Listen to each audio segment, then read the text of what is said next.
बिस्मिल्लाहिर्रहमानिर्रहीम। अस्सलाम वालेकुम स्टूडेंट्स, मैथ क्लास 10th। आज हम चैप्टर नंबर 3 स्टार्ट करेंगे। चैप्टर नंबर 3 जो है वो हमारे पास है, उसका नाम है जी matrices and determinants. Matrix and determinant क्या है जी?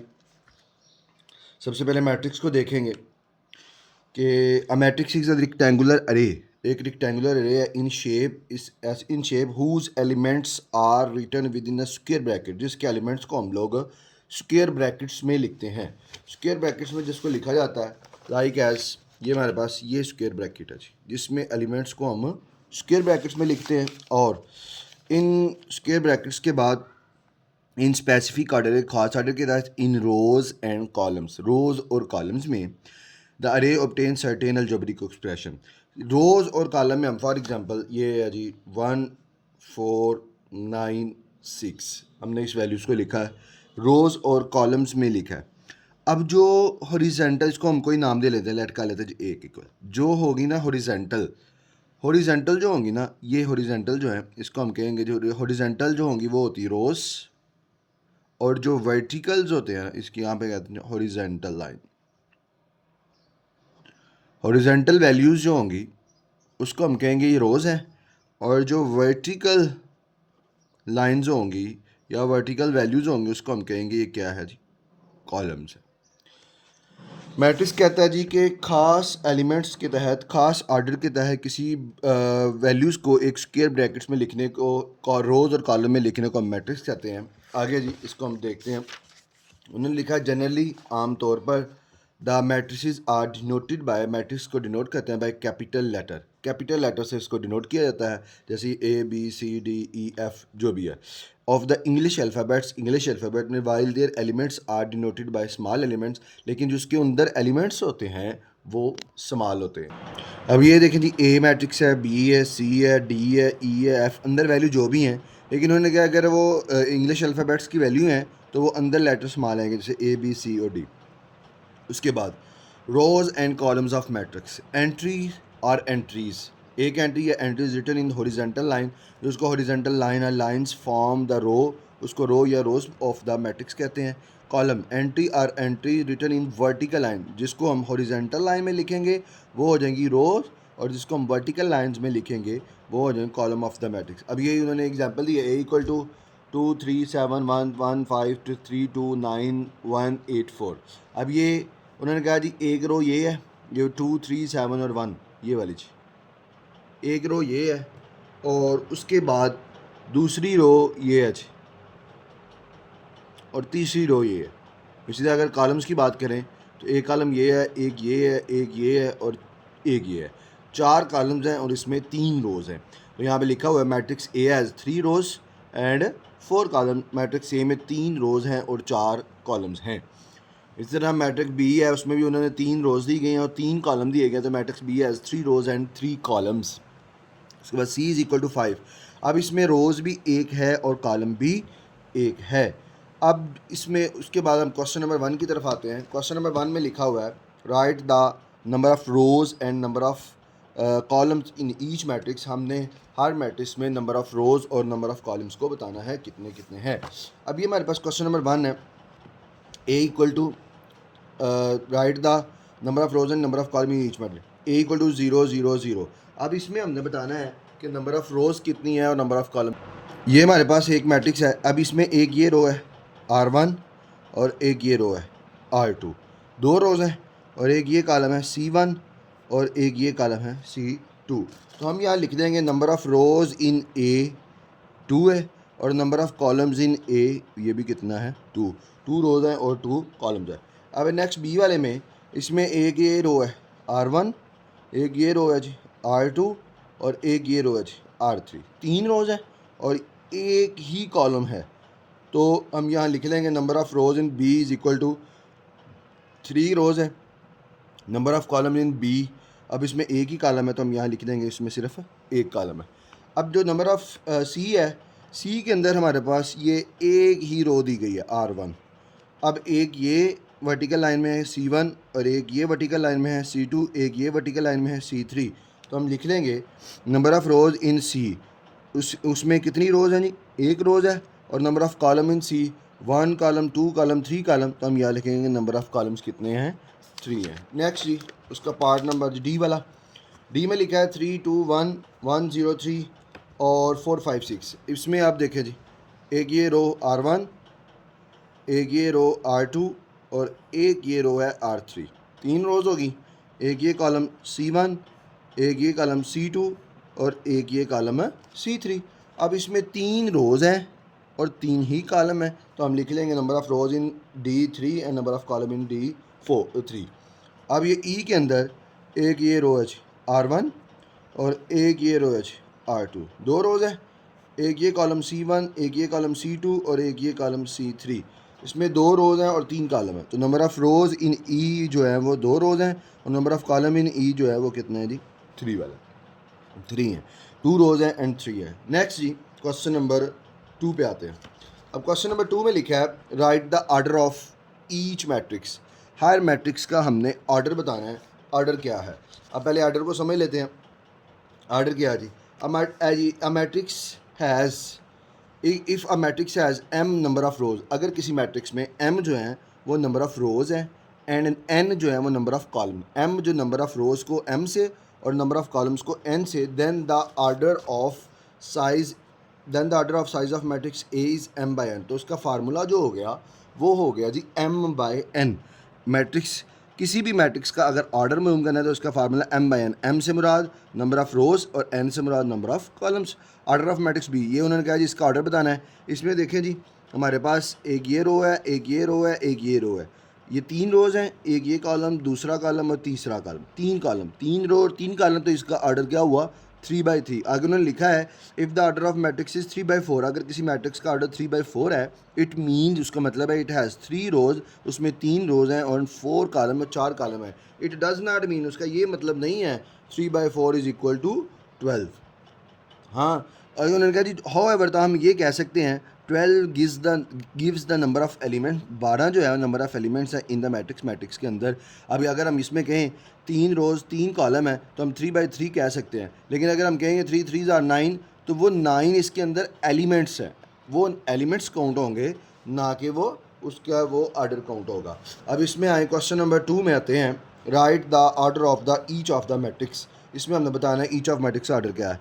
एक ये R1 है और एक ये R2 है और ये कॉलम है C1, तो हम यहाँ पे लिख लेंगे order of A is equal to, पहले रोज़ लिखनी है, 2 रोज़ हैं, 2 रोज़ 2 बाय कॉलम ए की है 2/1। ऑर्डर ऑफ बी, तो हम यहाँ लिख लेंगे order of B is equal to, इसमें रो एक ही है, एक ये कॉलम C1 और एक ये कॉलम C2 है। अब ये हम लिख लेंगे तो इसका ऑर्डर क्या है जी, 1 रोज़ 1/2 कॉलम, 1 रोज़ और 2 कॉलम आ जाएगा। नेक्स्ट सी वाला है जी, सी में लिखा है जी, अब इसमें अगर सी देखें 3 5 5 6, एक ये रो है और एक ये रो है, 2 रोज़, एक ये कॉलम है और एक ये कॉलम है, C1 और C, 2 रोज़ 2 कॉलम, तो हम यहाँ पे लिख लेंगे order of C is equal to 2 rows है तो 2/2 कॉलम है, 2/2 आ जाएगा। आगे जी ऑर्डर ऑफ डी, डी का हमने ऑर्डर बताना है। इसमें भी देखें जी एक ये रो है R1 और एक ये रो है R2, 2 रोज़, एक ये कॉलम C1, एक ये कॉलम C2 और एक ये कॉलम C3। इसमें 2 रोज़ हैं और 3 कॉलम है, तो हम लिख लेंगे 2/3। हमेशा पहले रोज़ लिखनी है, बाद में कॉलम्स लिखने। E is equal to 0 1 3 4 5 6।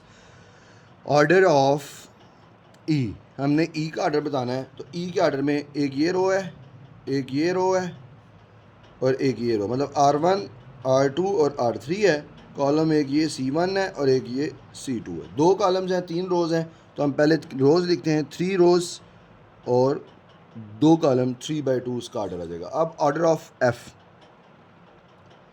F का ऑर्डर बताना चाहिए। अब एफ़ के ऑर्डर में इसमें एक ही रो है और एक ही कॉलम है, तो एक रो एक कॉलम तो हम लिख सकते हैं order of F is equal to 1/1, ये इसका ऑर्डर आ जाएगा। नेक्स्ट जी क्वेश्चन नंबर 3 है। क्वेश्चन नंबर 3 में क्या लिखा है, which of the following matrix are equal. इसमें कौन से मैट्रिक्स इक्वल होते हैं, पहले हम मैट्रिक्स इक्वल की बात करते हैं, कौन से होते हैं। Two matrix A and B are set to be equal, दो मैट्रिक्स जो हैं तो वो ए और B are to be equal, वो इक्वल होंगे if and only if they are same order, अगर उनका ऑर्डर क्या होगा, सेम होगा। पहली कंडीशन ये है कि उनका ऑर्डर क्या हो जी, सेम हो। And their corresponding elements are same, अगर और उनके करस्पॉन्डिंग एलिमेंट्स जो हैं वो सेम होने चाहिए। मतलब अगर उनके एक में 4 एलिमेंट्स हैं तो दूसरे में भी 4 होने चाहिए, अगर एक में 6 हैं तो दूसरे में भी 6 होने चाहिए। सबसे पहले जी ऑर्डर, अब ये ए है, इसमें देखें जी ए की बात करें तो इसमें देखें कितनी रोज़ हैं, 2 रोज़ हैं, और इसमें कितने कॉलम हैं, 2।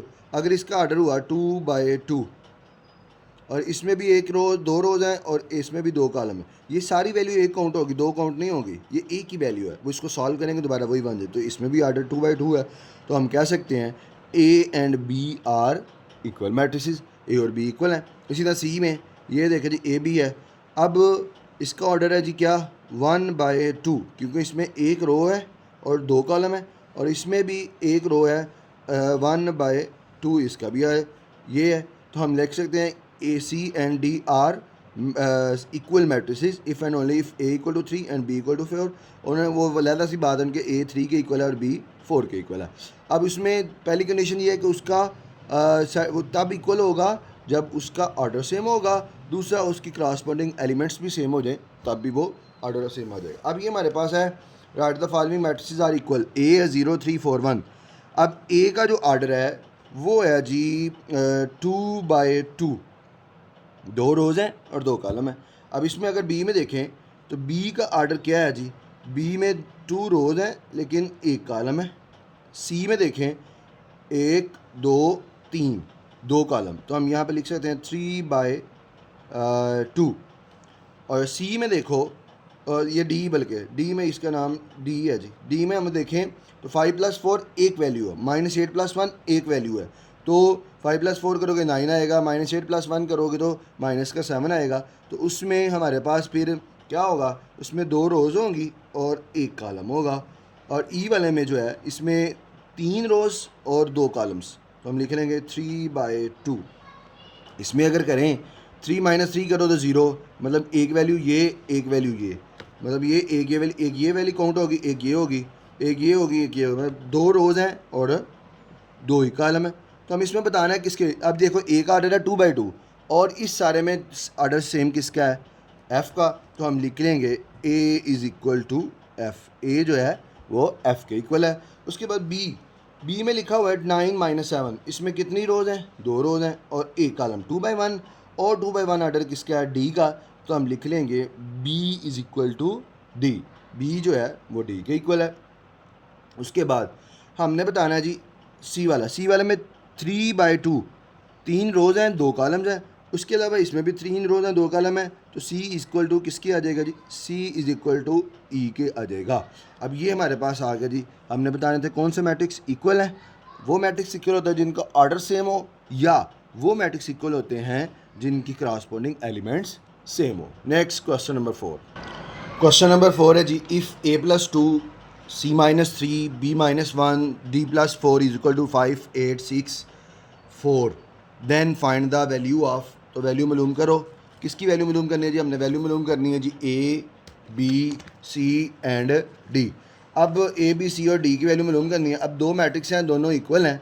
जब 2 मैट्रिक्स हों, दोनों इक्वल हों, तो उसके बाद उसके लिए हमारे पास ये होता है कि ये फर्स्ट वाला मैट्रिक्स जो है फर्स्ट वाले के इक्वल, सेकंड वाला मैट्रिक्स सेकंड वाले के इक्वल, मतलब सेकंड वाली वैल्यू थर्ड वाली वैल्यू थर्ड के इक्वल, और फोर्थ वाली वैल्यू फोर्थ वाली के इक्वल आ जाएगी। तो हम यहाँ लिख लेंगे a + 2 इज़ इक्वल टू किसके आएगा जी, 5 के। उसके बाद नेक्स्ट जो है दूसरा c - 3 जो है वो इक्वल आ जाएगा 8 के। और नेक्स्ट अगर तीसरे को देखें तो b - 1 इज़ इक्वल टू आ जाएगा 6 के इक्वल। और नेक्स्ट जो है लास्ट वाला, उसको अगर हम देखें तो वो आ जाएगा d + 4 इज़ इक्वल टू 4। अब यहाँ पे एक वैल्यू निकालनी है और एक कांस्टेंट है, कांस्टेंट दूसरी तरफ भी कांस्टेंट, +2 उठा के दूसरी साइड पे ले जाओ। जब वो दूसरी तरफ जाएगा तो दूसरी तरफ जाकर उसका साइन चेंज हो जाएगा। तो प्लस का 2 इधर आकर -5 - 2 किया तो 3 आ गया, ए की वैल्यू आ गई 3। ये -3 है, ये कांस्टेंट है, ये भी कांस्टेंट। -3 उठा के दूसरी साइड पे ले जाओ, जब ये दूसरी साइड पे जाएगा तो दूसरी साइड जाकर उसका साइन चेंज हो जाएगा। 8 + 3 किया तो हमारे पास क्या आ गया जी, 11। b-1 = 6, यहाँ पे भी एक कांस्टेंट है, दूसरी तरफ भी कांस्टेंट। -1 को उठा के दूसरी साइड पे ले जाओ, जब दूसरी साइड पे आएगा तो आके जो साइन चेंज हो जाएगा। 6 + 1 किया तो हमारे पास क्या आ जाएगा, 7। d + 4 = 4, ये प्लस का 4 इधर आके माइनस का 4 हो जाएगा। d = 4 - 4 हम करेंगे तो 4 - 4 किया तो किसके इक्वल आ जाएगा, हमारे पास 0 के इक्वल आ जाएगा। तो ये हमारे पास आ गया जी। हम यहाँ लिख सकते हैं नीचे कि a = 3 है, b = 7 है, c = 11 है और d = 0 है। ये इसका आंसर आ जाएगा। क्वेश्चन नंबर 5, इफ़ अगर 2x + 1 4 7 5 = 9 4 7 y है, then find the value of x and y। तो x और y के इक्वल, तो ये फर्स्ट वाली वैल्यू इस फर्स्ट वाली वैल्यू के इक्वल, ये 4 4 है, इसको लिखने की ज़रूरत नहीं है। 7 वाली 7 के इक्वल, ये भी लिखने की ज़रूरत नहीं है। तो हम क्योंकि हमने वैल्यू x और y की निकालनी है, ये 4 वाली वैल्यू 4 वाली के इक्वल। अब जो आएगा हमारे पास क्या कि 2x + 1 = आ जाएगा 9 और 5 = आ जाएगा y, या y = क्या आ जाएगा जी, 5। ये तो ऑलरेडी वैल्यू मालूम होगी। 2x है, ये भी कांस्टेंट है, ये भी कांस्टेंट है, ये कांस्टेंट उठा के इस तरफ ले आओ, जब वो इस तरफ आएगा तो इस तरफ आकर उसका साइन चेंज हो जाएगा। तो 9 - 1 करेंगे तो 2x = क्या आ जाएगा, 8 के इक्वल आएगा। वैल्यू हमें x की चाहिए, x के साथ 2 मल्टीपल कर रहा है, 2 को दूसरी तरफ डिवाइड कर देंगे। तो x = 8/2, 2 1s are 2, 2 4s are 8, x की वैल्यू क्या आ जाएगी जी, 4। तो हम यहाँ पे लिख लेंगे x = 4 और y = 5 और ये इसका आंसर आ जाएगा। क्वेश्चन नंबर 6 है, ये भी क्वेश्चन नंबर हमारे पास जो है 3 की तरह का ही है, 4 की तरह का, जिसमें a b c और d की वैल्यू निकालनी है। तो उसी तरह फर्स्ट वाली वैल्यू फर्स्ट के इक्वल, सेकंड वाली वैल्यू सेकंड के इक्वल, थर्ड वाली वैल्यू थर्ड के इक्वल और फोर्थ वाली वैल्यू फोर्थ के equal. a b c d की वैल्यू निकालनी है तो a + b = किसके आएगा जी, 10 के। तो यहाँ लिख लेंगे 10 के इक्वल। 2d - 1 = आएगा किसके इक्वल, 5 के। 3b + 2 = आएगा 11 के और 4 = आ जाएगा c के। एक वैल्यू हमारे पास मालूम हो चुकी है, c = 4, इसको हमें मालूम करने की ज़रूरत नहीं है। अब यहाँ पे b है और यहाँ पे पहले a और b है, दोनों वेरिएबल्स हैं, इन दोनों को फाइंड करना है। तो हम यहाँ पे इसको अभी सॉल्व नहीं करेंगे, पहले इन दोनों को करें। 2d - 1 = 5, ये कांस्टेंट है, ये भी कांस्टेंट है। -1 उठा के इधर ले आओ, जब उस तरफ आएगा तो उस तरफ आकर उसका साइन क्या हो जाएगा, चेंज। माइनस का 1 इधर आगे प्लस हो गया। 2d = 5 + 1 किया तो किसके इक्वल आ गया, 6 के।